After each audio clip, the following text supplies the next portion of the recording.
সাংবাদিক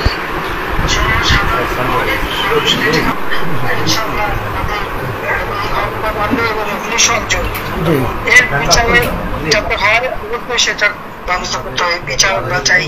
আর আমি আবার বললাম যে আমাদের রক্ষাকারী সংস্থাকে সব রকম সহযোগিতা করবেন। আবার এই নাম্বারটা আমার আপনি সেভ করে রাখেন, এই নাম্বারটা আমার জাহাঙ্গীর। আচ্ছা ঠিক আছে, ঠিক আছে, আপনি ঘাবড়াইয়েন না, আমরা আছি শক্ত, আমরা শক্ত আছি না, আপনি ঘাবড়াইলে আমরা নরমই পড়ি। জয় বাংলা, জয় বাংলা।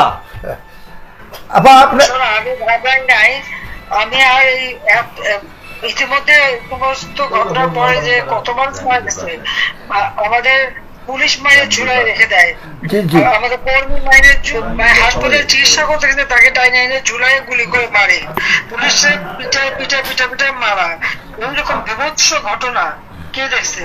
আর যতগুলি আমি দেখলাম মনে হলো পুলিশ গুলি করলে তো ছলে গুলি হতো, সেখানে তো দেখা যাচ্ছে সব বুলেট এবং খুব কাছে থেকে পাওয়া। তাহলে আবার বোরকা পরে ছেলেরা বোরকা পরে বেরিয়েছে, নেমেও মানে এই সমস্ত জঘন্য কাজ এখানে হচ্ছে। তো যাই হোক, দেশটাকে নিয়ে যে একটা খেলার মানে বস্তু পেয়ে গেছে, এই দেশে মানুষ রক্ত দিয়ে স্বাধীন করছে, তাদের মনে রাখা উচিত।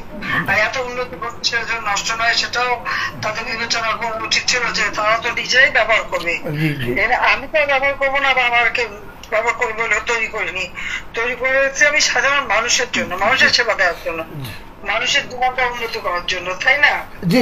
কাজে আপনারা যেভাবে আছেন আমার মনে হয় সবাই থাকেন, আর আপনারা ব্যবস্থা যথাযথ মর্যাদার সাথে পালন করেন।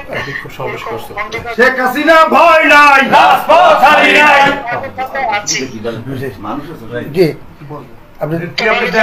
ঠিক আছে, সবাই সাবধানে থাকেন, এখন আর আগে বছর না। জি জি জি জি, ঠিক আছে, ঠিক আছে, সবাই ঠিক আছে। শেখ হাসিনা ভয় নাই।